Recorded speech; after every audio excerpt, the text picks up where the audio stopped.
চিৎকার চেঁচামেচি করে ওঠে, চুপ করে বসে থাকো বাবু সোনা, বাড়াবাড়ি করো না, পুকুরে আছে পানা। ছোট ছোট করে শোনাবো, তবে এখন একটি লেখা গিয়ে শোনাবো, খুব ভালো লেখা, একটু মন দিয়ে শুনবেন। আমরা আমার ইউটিউব চ্যানেলের একটি ভাইরাল লেখা, আমার এক বন্ধু একটা লেখা গাওয়ার জন্য বলেছে, লেখাটা একটু খুঁজতে হবে, দ্বিতীয় রাউন্ডে শোনাবো। 103 কিতাব এলো এক এক নবীর মুখে, কোরআন শরীফ নাজিলে হলো আমার নবীর বুকে। যুগে যুগে যত কিতাব নাজিলে হয়েছিল, ওগো যুগে যুগে যত কিতাব নাজিলে হয়েছিল, আমার নবী আসার পরে সবই বাতিল হলো। কোন নবী কিতাব আসবে না আর, এ কথা জেনে ভুল। প্রথম নবী হযরত আদম, শেষ মুহাম্মদের রাসূল। আল্লাহ যাহার রূপ দিয়েছে নিখুঁত নির্ভুল, নবী মোর জান গো। আল্লাহ বলছে তুমি আরশের মেহমান গো, নবী মোর জান গো, তুমি আরশের মেহমান গো। 103 কিতাব এলো এক এক নবীর মুখে, কোরআন শরীফ নাজিলে হলো আমার নবীর বুকে। নবী মোর জান গো, তুমি আরশের মেহমান গো, তুমি আরশের মেহমান গো। একদিন এ দুনিয়া একদিন ধ্বংস হয়ে যাবে, আপনাদের এই কালাবাহার চক থাকবে না, দুনিয়ার কোনো কিছু থাকবে না, মগরাহাট থাকবে না, মেটিয়া পুরুষ থাকবে না, সবকিছু শেষ হয়ে যাবে। কিন্তু সেটা কবে? যখন আমার আল্লাহ এই দুনিয়াতে কিয়ামত, এই দুনিয়ায় যখন শেষ হয়ে যাবে, তার আগে আমার আল্লাহ কিয়ামতের কিছু কিছু আলামত দেখা যাবে। সেই আলামতের মধ্যে কিছু কথা আমার লেখক লিখছে, দেখুন। ও গো কিয়ামতের কি আলামত, শোনো মোর নবীর বর্ণনা। সেদিন লজ্জা শরম ভালোবাসা কারো কিছু থাকবে না, আর গরিবীরা সব ধনী হবে। ও গো গরিবীরা সব ধনী হবে, দান নেওয়ার মতো কেউ থাকবে না, আর হারাম হালাল বাঁচবে না কিছু। ও গো গরিবীরা সব ধনী হবে, দান নেওয়ার মতো কেউ থাকবে না, আর সোনা দানা রাস্তায় থাকলেও পড়ে দেখে কেউ কুড়াবে না, দেখে কেউ কুড়াবে না। আর কি হবে? নারীর সংখ্যা এত বেড়ে যাবে। দুনিয়ায় এমন একটা সময় আসবে, শুধু আপনাদের এই কালা পাহাড় চক বলে নয়, দুনিয়ার সমস্ত জায়গায় দেখবেন পুরুষ খুঁজে পাওয়া যাবে না। কারণ পুরুষের সংখ্যা কমতে কমতে এত কম হয়ে যাবে যে একজন পুরুষ সমান 50 জন নারী এই দুনিয়ার মধ্যে হবে। যখন দেখবেন পাড়ায় পাড়ায়, শহরে শহরে কোন জায়গায় পুরুষ খুঁজে পাওয়া যাচ্ছে না, শুধু মেয়ে ছেলে আর মেয়ে ছেলে, দোকানদার মেয়ে ছেলে, খরিদ্দার মেয়ে ছেলে। ট্রেনে উঠে দেখবেন ট্রেন চালাবে মেয়ে ছেলে, ট্রেনে প্যাসেঞ্জারও মেয়ে ছেলে, পুরুষ খুঁজে পাওয়া যাবে না। তখন আপনি বুঝে নেবেন যে কিয়ামতের আলামত এগুলো।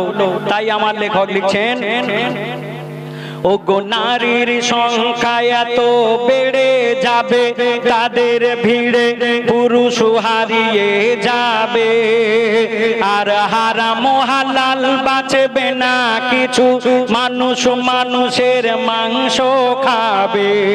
ও গো হারাম হালাল বাঁচবে না কিছু, মানুষ মানুষের মাংস খাবে। আর কি হবে?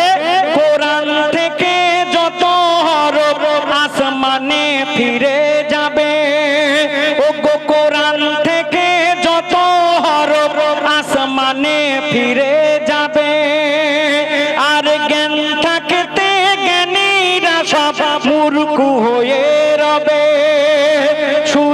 সেদিন, ও গো সূর্য সেদিন পূর্বের বদলে পশ্চিমে উদয় হবে। মানুষ যেদিন মোর নবী আর আল্লাহকে ভুলে যাবে, রাব্বুল আলামিন বলবে সেদিন,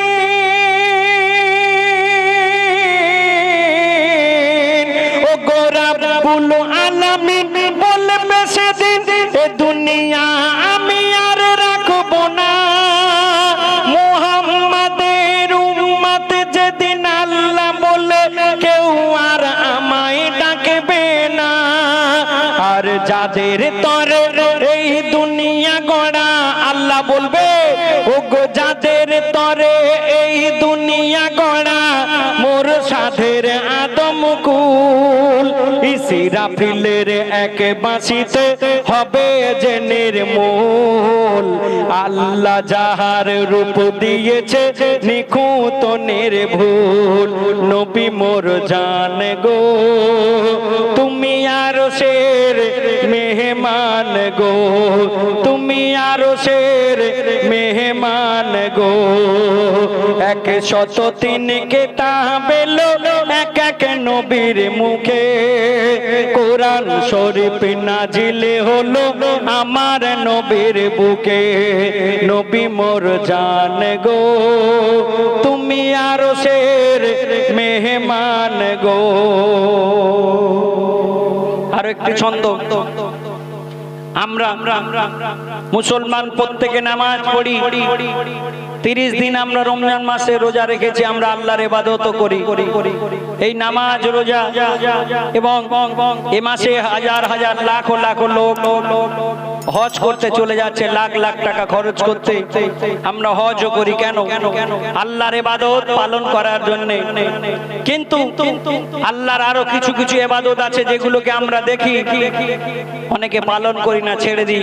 সেগুলো কি বলছে দেখুন, ও গো নামাজ রোজা হজ যাকাত শুধু ইবাদত নয়, ও গো নামাজ রোজা হজ যাকাত শুধু ইবাদত নয়, আর অনেক কিছু ভালো কাজে ইবাদতের সওয়াব হয়। সেগুলো কি? যদি চলার পথে, যদি চলার পথে বড় পাথর পড়ে থাকে দেখে তাকে সরিয়ে দাও, আর দিন বেদিন নাহি দেখে প্যাসাকে পানি পিলাও।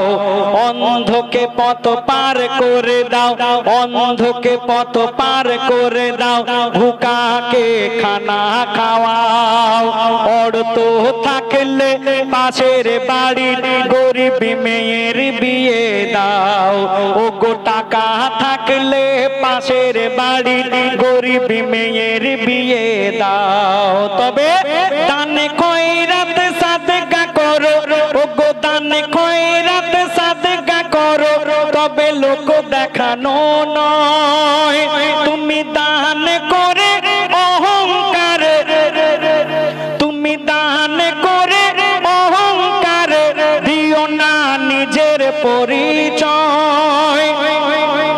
আর দান কেমন করবে শোনো, বলে মোর নবী মুহাম্মদ, তোমার ডান হাত যদি দান করে যেন জানতে পারে না বাম হাত।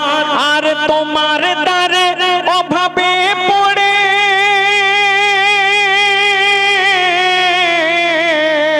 ও গো তোমার দ্বারে অভাবে পড়ে যারা চাইতে আসে দান, তানবীর কালাম তাদের তুমি করো না অপমান। তানবীর কালাম তাদের তুমি করো না অপমান। এ দুনিয়াদারি করতে গিয়ে কত করে ফেলি ভুল, মানুষের মনে ব্যথা দিলে ইবাদত হবে না কবুল। আল্লাহ যাহার রূপ দিয়েছে নিখুঁত নির্ভুল নবী মোর জান গো তুমি আরশের মেহমান গো 103 কিতাব এলো এক এক নবীর মুখে কোরআন শরীফ নাজিলে হলো আমার নবীর বুকে নবী মোর জান গো তুমি আরশের মেহমান গো তুমি আরশের মেহমান গো তুমি আরশের মেহমান গো শুনলেন ছোট্ট ছোট্ট করে লেখা কি ভালো লাগছে তো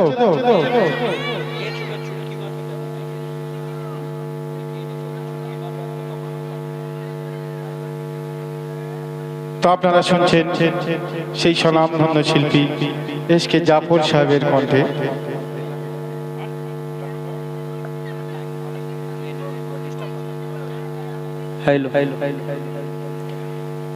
শুনবেন আমি আরেকটি লেখা গিয়ে শোনাবো তবে যে লেখাটি শোনাবো একটু নতুন লেখা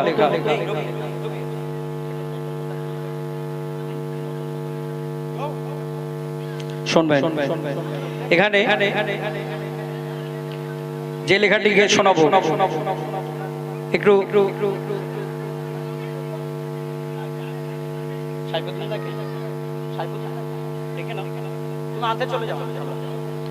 আমি যে লেখাটি গিয়ে শোনাবো লেখাটা খুব বিখ্যাত লেখা কারণ এখানে আরো অনেক শিল্পী আছে সবাই একের পর এক আসবে দুটো তিনটে করে গাইবে একটা করে রাউন্ড হবে আমরা আবার আসবো তবে আকাশের দিয়ে কোনো গ্যারান্টি নেই কখন যে কালো করে চলে আসবে ঠিক আছে এখন তো যাই হোক আমার দাদা ভাইরা বলছে ঠিক আছে আমি যে লেখাটি গিয়ে শোনাবো একদম নতুন লেখা আমার এখানে উপস্থিত আছেন আমাদের বন্ধু কবি রবিউল ইসলাম যে লেখা আমি গিয়ে শোনাবো শুনবেন একদম নতুন লেখা এখানে আমার বহু লেখা আপনারা অনেকে শুনেছেন আল্লাহ বলে জমির কোলে হ্যাঁ শোনাবো আমার বন্ধুরা ফরমাইশ করেছেন এবং আমার একজন বড় ফ্যাং এখানে বসে আছে শুধু বলেছি আল্লাহ বলে জমির কোলে সঙ্গে সঙ্গে ঠেলে উঠেছে গিয়ে শোনাবো তবে সময় দিতে হবে এখন যে লেখা একদম নতুন লেখা শুনুন তবে নতুন লেখা সব জায়গায় গাই না এই জায়গাটা একদম আমার একদম আমার পরিচিত জায়গা আমি যে লেখাটিকে শোনাবো আপনাদের এই কালাপাহাড় চকে এখানে মানুষেরা খুব ভালো অন্যান্য জায়গায় আমি মগরাহাটে এক জায়গা দেখেছিলাম এরকম গজল গাইছে আর আমাদেরকে টাকা দিতে আসছে দেখছি যে টোলে টোলে সোজা হয়ে দাঁড়াতে পারে না মানে খেয়ে আছে আমার লেখক লিখছেন পাড়ার মধ্যে অনেকে আছে দেখবেন একটু টোলে টোলে বেড়ায় রাতের বেলা খেয়ে আসে বাড়িতে গন্ডগোল হয় দরজা জানলা ভাঙচুর করে আমি শোনাবো যারা দেখবেন শয়তানের ফাঁদে পড়ে এক দু বোতল করে খেয়ে নেয় এক গ্লাস দু গ্লাস খেয়ে ফেলে তাদেরকে নিয়ে আমি কাউকে মেনটেন করে বলছি না কারণ আমি বজবজে এক জায়গায় গজলটা গেয়েছিলাম আর গজল গাওয়ার পরে একদল মদ খোর দেখি না আমাকে পিছনে এসে বললো দাদা আমাদের নিয়ে আপনি এই গজলটা গাইলেন কেন আমি যে গজলটি গিয়ে শোনাবো শুনবেন এই পাড়ার অনেক সময় দেখবেন অনেক মানুষ ঝপ করে ভুল ভাল বকে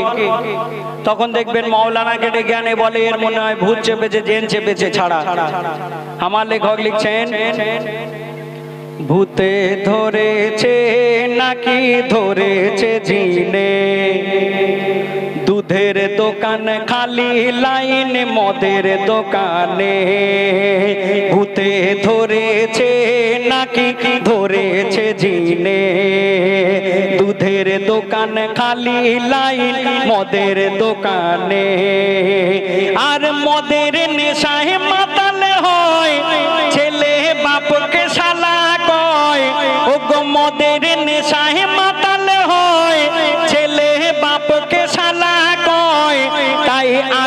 সমাজ পঙ্গু হচ্ছে কজন তা জানে এসব মদের কারণে ভূতে ধরেছে নাকি ধরেছে জিনে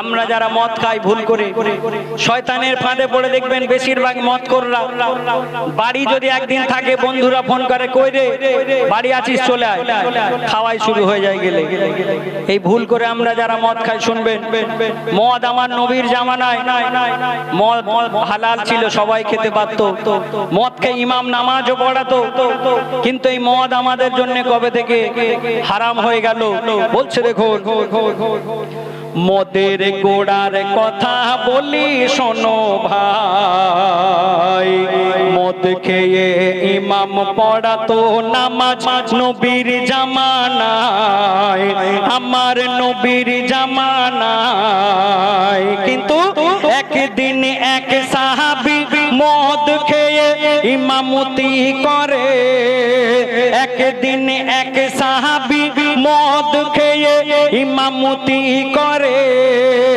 নামাজে সূরা কেরাতে ভুল হয়ে যায় তার নেশার ঘোরে তখন সাহাবীরা ছুটে গেল নবীর হুজরা ঘরে শুনে দয়ার নবী গভীর চিন্তা করে দু চোখ বন্ধ করে সাথে সাথে ওহী নাজিল হয় কোরআনের 7 পারা সূরা মাইদায় সাথে সাথে ওহী নাজিল হয় কোরআনের সূরা মাইদায় সেদিন হতে মদ খাওয়া আল্লাহ হারাম করেছে নবী মোর নিষেধ করেছে ভূতে ধরেছে নাকি ধরেছে জিনে আমরা মুসলমান বাড়ির ছেলেরা যারা মদ খায় আমাদের মদ খাওয়া যাবে না কারণ অন্যান্য জাতির মতো আমাদের মদ হালাল নয় আমাদের জন্য মদ হারাম বলছে দেখো মোরা তো আর খ্রিস্টান ইহুদি অন্য জাতি নয় অন্য জাতির মতো মোদের তো আর সারা বহালাল নয় মোদের সারা বহালাল নয় আর ইসলামের ঘরে জন্ম নিয়ে মাতাল যারা ওগো ইসলামের ঘরে জন্ম নিয়ে আজও মাতাল যারা তাদের সুরাতে ফুটে ওঠে ইবলিসের চেহারা এরা রোজার মাসেও মাঝে মাঝে টোলে টোলে বেড়ায় চাঁদ রাত হতে বড় বড় বোতল নিয়ে বসে যায় এদের মাথায় এত মদের জ্বালা বউকে বলে শোন খালা এদের মাথায় এত মদের জ্বালা বউকে বলে শোন খালা এদের ঘর সংসার কাজ কারবার শিখে উঠেছে ভূতে ধরেছে নাকি ধরেছে জিনে আমরা যারা মদ খাই শয়তানের ফাঁদে পড়ে শয়তানের ধোকায় পড়ে শয়তানের ফাঁদে আমরা যারা পড়ে মদ খাই এই মদখোর দেখবেন মদখোরের বাড়ি সব সময় অশান্তি লেগে থাকে মদখোরের বাড়িতে শান্তি থাকে না কেন আমার লেখক লিখছেন মদখোরের উপর খোদার লানত দেখো না মদখোরের ঘরে রহমতের ফেরেশতা আসে না আর মদ খেয়ে মসজিদে ওঠা যাবে না ওগো মদ খেয়ে মসজিদে ওঠা যাবে না কোরআন পড়া দূরের কথা কোরআন ছোঁয়া যাবে না আর নেশার হালে মরে গেলে ওরে নেশার হালে মরে গেলে যতই গোসল দাও লাশ পাক হবে না সে আমার নবীর সে কাল হাসরে আমার নবীর সাফায়াত পাবে না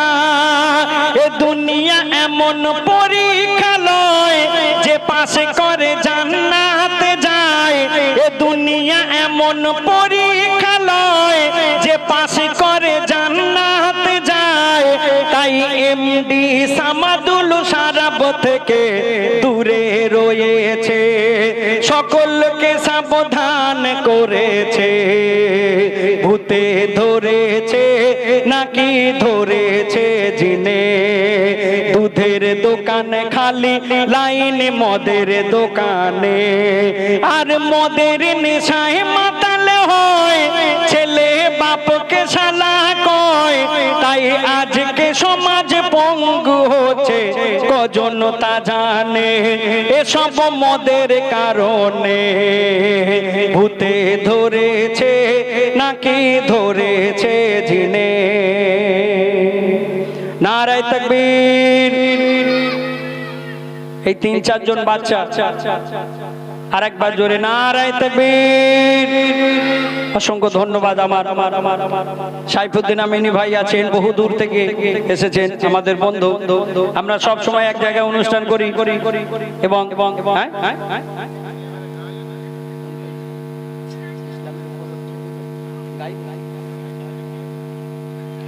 শুনবেন, আমি ফরমাইশ করেছেন আমার দাদা ভাইয়ের আরেক লেখা গাওয়ার জন্য।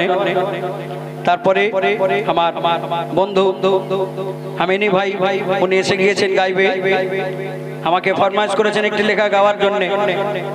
খুব ভালো লাগছে, লোক কম কিন্তু মন দিয়ে শুনছে, কারণ অনেক দূর থেকে লোক যেরকম স্টেডিয়ামে বসে গজল শুনে, স্টেডিয়ামে খেলা দেখে, কিন্তু আজকে স্টেডিয়ামে বসে সব গজল শুনছে দূরে। ভালো লাগছে। একের পর এক সব শিল্পীরা তারা আসবে, গেয়ে শোনাবে। আমি যে লেখাটি গেয়ে শোনাবো আমাকে ফরমাইশ করেছেন খুব বিখ্যাত একটি লেখা গেয়ে শোনানোর জন্য। শুনবেন ইনশাআল্লাহ, ভালো লাগবে।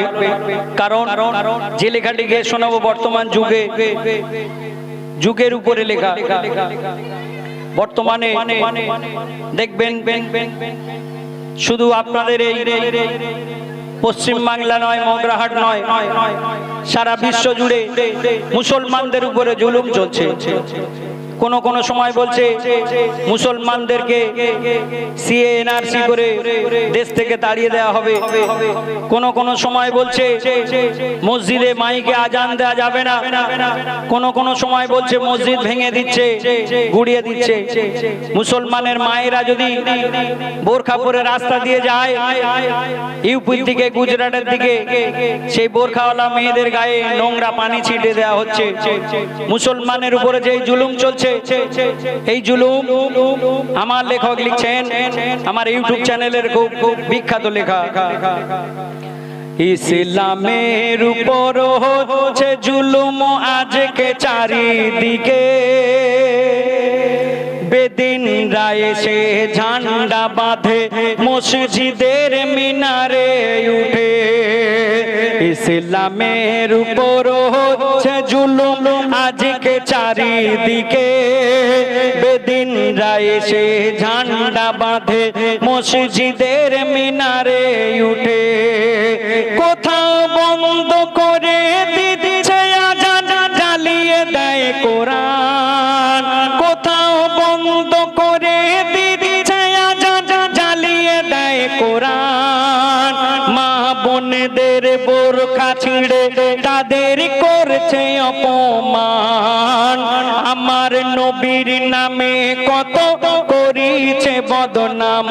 ইসলামের উপর হচ্ছে জুলুম আজকে চারিদিকে, বেদিনরা এসে ঝান্ডা বাঁধে মসজিদের মিনারে উঠে। এই মুসলমানদের উপরে যে জুলুম চলছে আমরা অনেকে জানি, অনেকে ইউটিউব চ্যানেল দেখছি। ভিতরে ভিতরে এই ভারতবর্ষের মধ্যে খবর উঠেছে যে এই ভারতটাকে হিন্দু রাষ্ট্র বানানো হবে। হিন্দু রাষ্ট্র বানানোর জন্য যারা উঠে পড়ে লেগেছে, আমার লেখক লিখছেন এই ভারতবর্ষের বুকে মুসলমানরাও রাজত্ব করেছিল 700 বছর। সে সময় সে যুগের রাজা বাদশা তারা যদি একবার মনে করত যে এই দেশটাকে তারা মুসলিম রাষ্ট্র করব এক পলকেই করে দিতে পারতো, কিন্তু না, তারা আমার নবীর আদর্শকে মেনে চলেছেন। আমার নবী ঘোষণা করেছিলেন হাদিসের মধ্যে যে যার ধর্ম তার কাছেই ভালো, কোন ধর্মে তোমরা আঘাত করো না।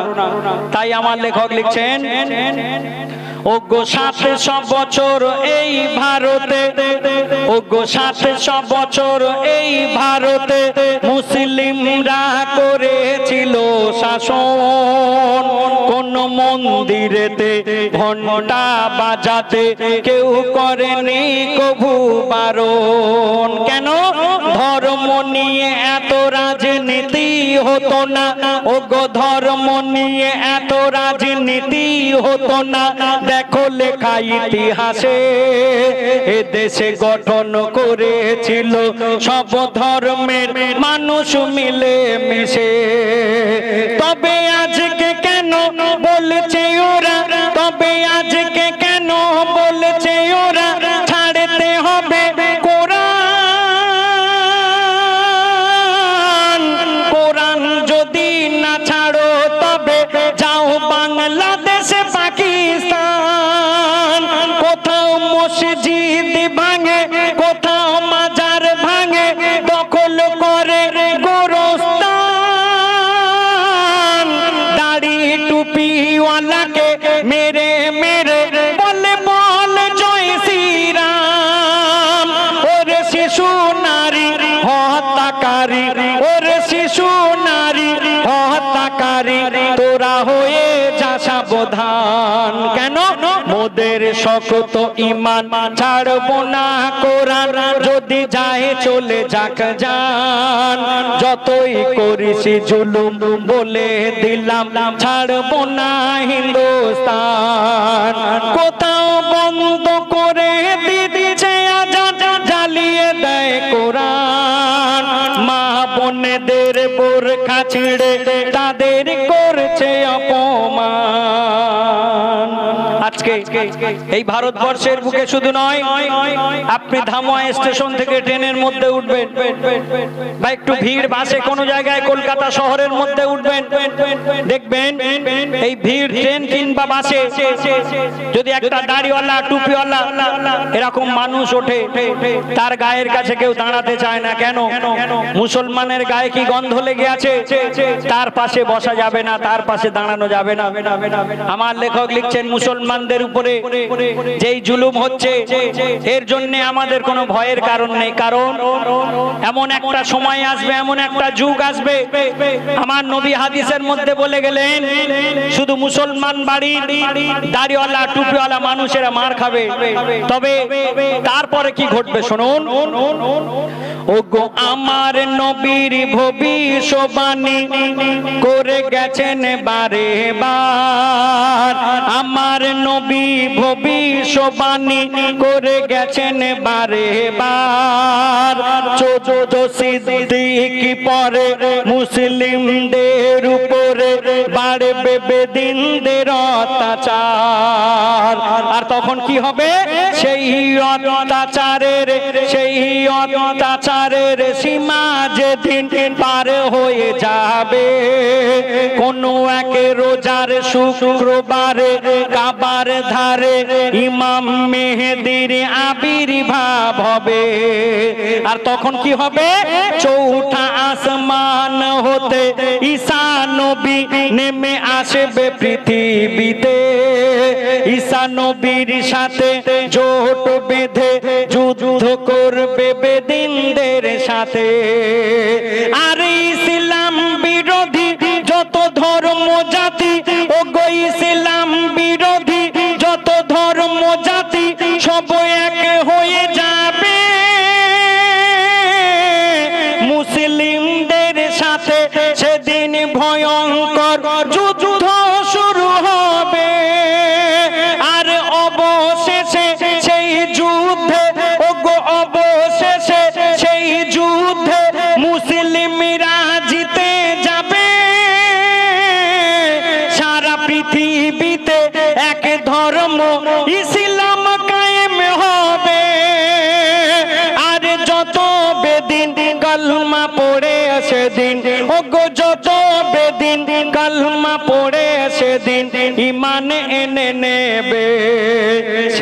আলামত শুরু হয়ে গেছে, সাবধান হও গো মুসলমান। তাই কাফন পরে তৈরি থেকো ও গো তানবীর কালাম, কাফন পরে তৈরি থেকো ও গো তানবীর কালাম। কোথা বন্ধ করে দিচ্ছে আজান, জ্বালিয়ে দেয় কোরআন। মা বোনেদের বোরখা ছিঁড়ে তাদের করছে অপমান, মা বোনেদের বোরখা ছিঁড়ে তাদের করছে অপমান। ইসলামের উপর হচ্ছে জুলুম আজকে চারিদিকে, বেদিনরা এসে ঝান্ডা বাঁধে মসজিদের মিনারে উঠে। আরো বহু শিল্পী তারা একের পর এক আসবে, আমি আসবো, খুব ভালো লাগছে।